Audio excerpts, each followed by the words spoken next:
নমস্কার বন্ধুরা, ফেমাস তরুণস কিচেনে আপনাদের সবাইকে স্বাগত জানাই। নিয়ে এসেছি আপনাদের জন্য নতুন একটা রেসিপি, শিম আলু ও বড়ি দিয়ে বোয়াল মাছের ঝোল। বোয়াল মাছের এরকম একটা রেসিপি কিন্তু দারুণ লাগে, তবে আমার এই রেসিপি দেখে কিন্তু আপনারা একবার হলেও বাড়িতে তৈরি করে দেখবেন, আর ভালো লাগলে আমাকে কমেন্টের দ্বারা জানাবেন। তাহলে আসুন আজকের রেসিপিটা শুরু করা যাক।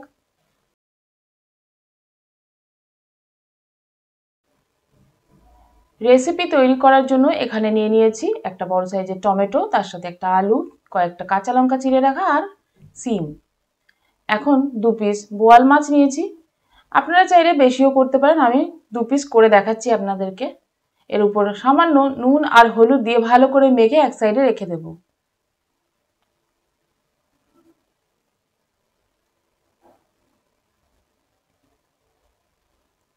এখন নিয়ে এসেছি একটা মশলা, এর মধ্যে গোটা জিরে, কালো জিরে, শুকনো লঙ্কা আর গোলমরিচ বেটে নিয়েছি।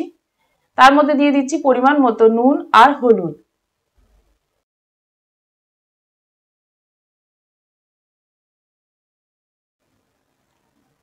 কড়াই বসিয়ে দিয়েছি, কড়াইয়ের মধ্যে পরিমাণ মতো সাদা তেল দিয়ে দিচ্ছি। আপনারা চাইলে কিন্তু সর্ষের তেলেও এই রান্নাটা করতে পারেন।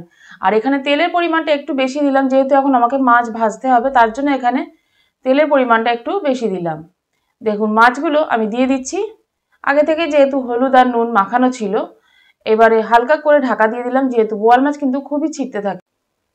আমার চ্যানেলে অলরেডি কিন্তু বোয়াল মাছের আরও রেসিপি দেওয়া আছে, আমি সেই লিঙ্কগুলো ডেসক্রিপশন বক্সে দিয়ে দেবো, অথবা আই বাটনে দেওয়া থাকবে, আপনারা চাইলে সেখান থেকেও দেখে নিতে পারেন। দেখুন আমার কিন্তু বোয়াল মাছ ভাজা হয়ে গেছে, মাছগুলো আমি তুলে নেব। আর মাছ ভাজার পর এই একই তেলের মধ্যে আলু আর শিমটা ভেজে নেব। আর আরেকটা কথা বলে দিই, এখানে আপনারা দেখছেন যে অনেকটা তেল 2 পিস মাছের জন্য, এই তেলটা কিন্তু আমি ব্যবহার করব না, এখান থেকে তেলটা আমি তুলে নেব। এখন দিয়ে দিলাম আলু আর শিম, তার মধ্যে পরিমাণ মতো নুন আর হলুদ দিয়ে ভালো করে ভেজে নেব।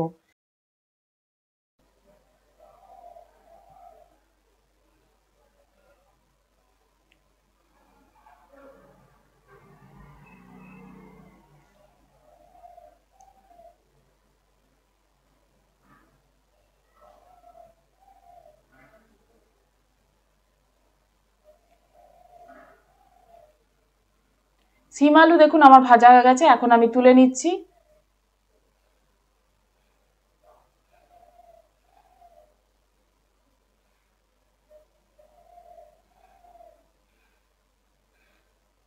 এখন কয়েকটা বড়ি আমি ভেজে নেব।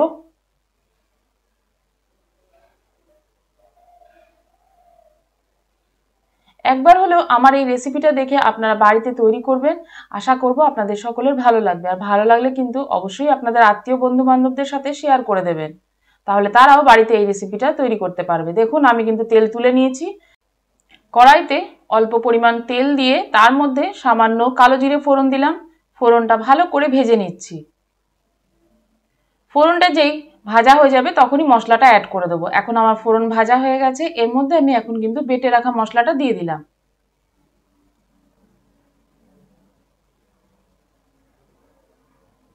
সামান্য জল দিয়ে দিলাম মশলাটা যাতে ভালোভাবে কষতে পারি। এখন কেটে রাখা টমেটোগুলো দিয়ে দিলাম, দিয়ে ভালো করে নেড়ে চেড়ে দিচ্ছি। তারপর ঢাকা দিয়ে দেবো 5 মিনিটের জন্য। 5 মিনিট পর ফিরে এলাম। ভালো করে এই টমেটোগুলো একটু ভেঙে দিচ্ছি, যেহেতু অনেকটাই নরম হয়ে গেছে। মশলা থেকে যতক্ষণ না তেল বেরোচ্ছে ততক্ষণ কিন্তু মশলাটা আমি কষবো।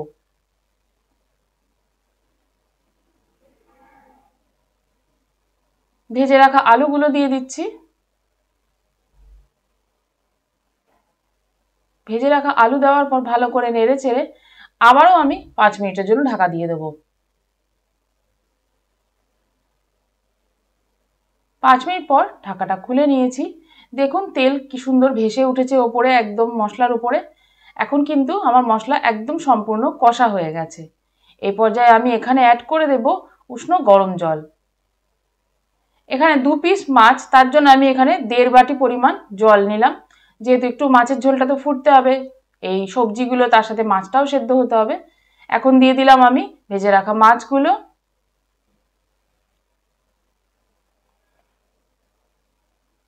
কয়েকটা চিড়ে রাখা কাঁচা লঙ্কা, তার সাথে ভেজে রাখা সিম দিয়ে দিচ্ছি।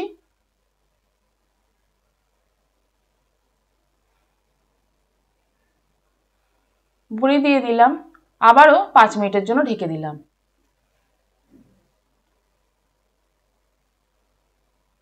চলে এলাম 5 মিনিট পর। দেখুন মাছের ঝোলের কালার এবং সব কিছুই কত সুন্দর সেদ্ধও হয়ে গেছে, আর বড়িগুলো কত সুন্দর ফুলে ফুলে গেছে। ঠিক এই পর্যায়ে গ্যাসের ফ্লেমটা একটু লোতে দিয়ে, এতক্ষণ কিন্তু মিডিয়াম ফ্লেমে আমি রান্নাটা করছিলাম, এবারে একদম লো ফ্লেমে দেওয়া আছে। আর এই পর্যায়ে দিয়ে দিলাম কেটে রাখা ধনেপাতা। এই ধনেপাতা কিন্তু মাস্ট, না হলে কিন্তু এর টেস্ট আসবে না, তাই একটু ধনেপাতা দিয়ে দেবেন, দেখবেন দারুণ টেস্ট আসছে। এখন ধনেপাতা দেওয়ার পর আমি এখন গ্যাসের ফ্লেমটা বন্ধ করে দেবো, একটু নেড়ে চেড়ে। তারপর আমি গরম গরম পরিবেশন করব। তাহলে আজকের আমার এই সিম, আলু ও বড়ি দিয়ে বোয়াল মাছের ঝোল আপনাদের কেমন লাগলো অবশ্যই আমাকে জানাবেন। আর ভালো লাগলে লাইক ও সাবস্ক্রাইব করে সঙ্গে থাকা বেল বাটনটা প্রেস করে দেবেন, তাহলে যখনই আমি নতুন কোনো রেসিপি আপলোড করব সবার প্রথম আপনার কাছে নোটিফিকেশান চলে যাবে। আর যদি আপনারা ফেসবুক পেজ থেকে আমার এই রেসিপিটা দেখেন তাহলে কিন্তু পেজটাকে লাইক ও ফলো করে নেবেন, তাহলে যখনই আমি ওখানে আপলোড করব ভিডিও তখনই আপনার কাছে নোটিফিকেশন যাবে। আবারও চলে আসবে একটা নতুন রেসিপি নিয়ে। সঙ্গে থাকুন, সুস্থ থাকুন, ভালো থাকুন, ধন্যবাদ।